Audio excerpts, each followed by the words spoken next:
Hey everyone, you're here with Jasmine, Jazzy Paste, listening to Grounded Girl. I am releasing the podcast today. It's the 11th of July, 2022. It's a Monday afternoon.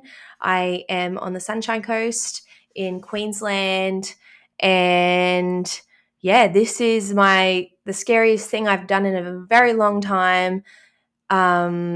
Basically, I'm here to overcome my fears of talking about myself and sharing and being heard and being seen.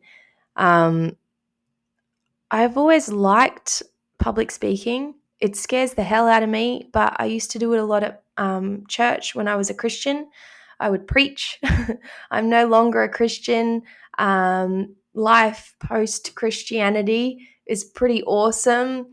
I definitely went through a self-destructive, disillusioned, what the hell does anything mean time, especially because I built my life on the, I guess, advice of that religion. So I was super committed. I got married when I was 21. I saved myself. I was a virgin until I got married, and then divorced at 31.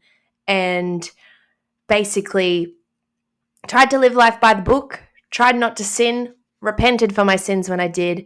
And it doesn't mean that things are going to work out. So I learned that the hard way. I am naive in nature. I am an optimist. I definitely like to think the glass is half full, and I believe it to be so. Um, I loved the community aspect of church, and that's been something that I have always wanted to find again, I guess. And I've found it with mates, but to tell you the truth, because now life's just so busy and because of COVID, we're also isolated, I found so much connection over YouTube and listening to podcasts. So I figured, why not start my own little podcast campfire and invite you all to come and listen to people sharing about their stories, creative people, normal people who are just on the path, walking, just doing what they want to do. This is just my attempt to create a little bit of community, a little bit of sharing, storytelling. And so if you've got any questions or you'd like me to talk about anything, please let me know. I want to thank Rosie for being my biggest supporter, and for asking me questions like, what's post-Christian life like? Pretty broad question, but to be honest, it's so free. I feel like the weight of the fear of God is off my shoulders. I'm still a spiritual person. I still believe in good and light and love, but I'm not afraid anymore, and I'm living my own life finally, and instead of just giving it away to my beliefs and religion and wherever I was at the time, I guess now I base my life decisions on things that I want and what feels good to me, and not because I should be doing it.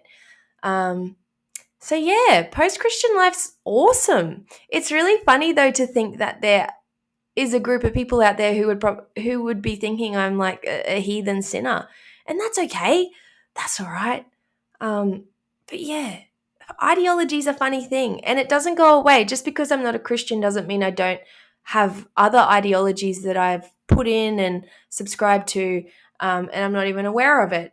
But I guess life's just growing and learning and unlearning. I've had to unlearn a bunch of things from my church days, to be honest. A lot of my anxiety and my mental health issues kind of got disguised in spirituality. And I think that can happen sometimes. Like, I know that I get a lot of guilt, which is a symptom of anxiety, is that you get a lot of false guilt. So you'll feel guilt about just anything, everything, doesn't matter. The guilt is there, and it's just finding a reason, trying to find a reason. And the thing that I found with church was that it often would, I guess, solidify my fears of, I feel like a bad person, I don't like myself, and it makes sense because I'm evil without Jesus and I need him to wash me clean of my sin. And look, I tried to be washed so clean. I'm pretty sure I got christened as a baby. Then I got confirmed in Anglican church. And then I think it was only like a week later I got baptized in Church of Christ. So, and whenever they would have like the preachers come and it would be all emotional, and I was just so emotional because I was young. I was like 16. I was a teenager and I started going to these youth group events, and the dramatic preacher would be like, raise your hand and come to the front if you want to be a believer and save yourself from hell. And so I would put my hand up every time until someone said, Jasmine, you don't need to put your hand up every time. Once you do it, you don't need to do it again. But I was like, I just didn't know. Like, I didn't know. I want to be saved. Help me.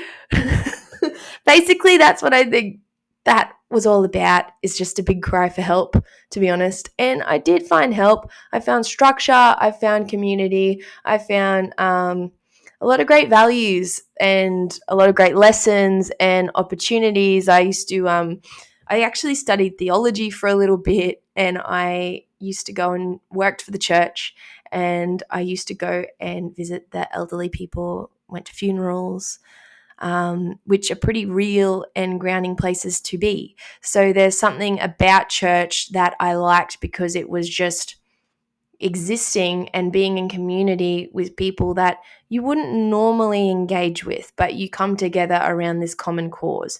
And I guess that's something that is cool about church, is that it brings people together and creates that community. But yeah, it can get a little bit full on, and I'm not into the whole religious thing or the guilt or the like giving all your money. So yeah, I hope that answers your question, Rosie.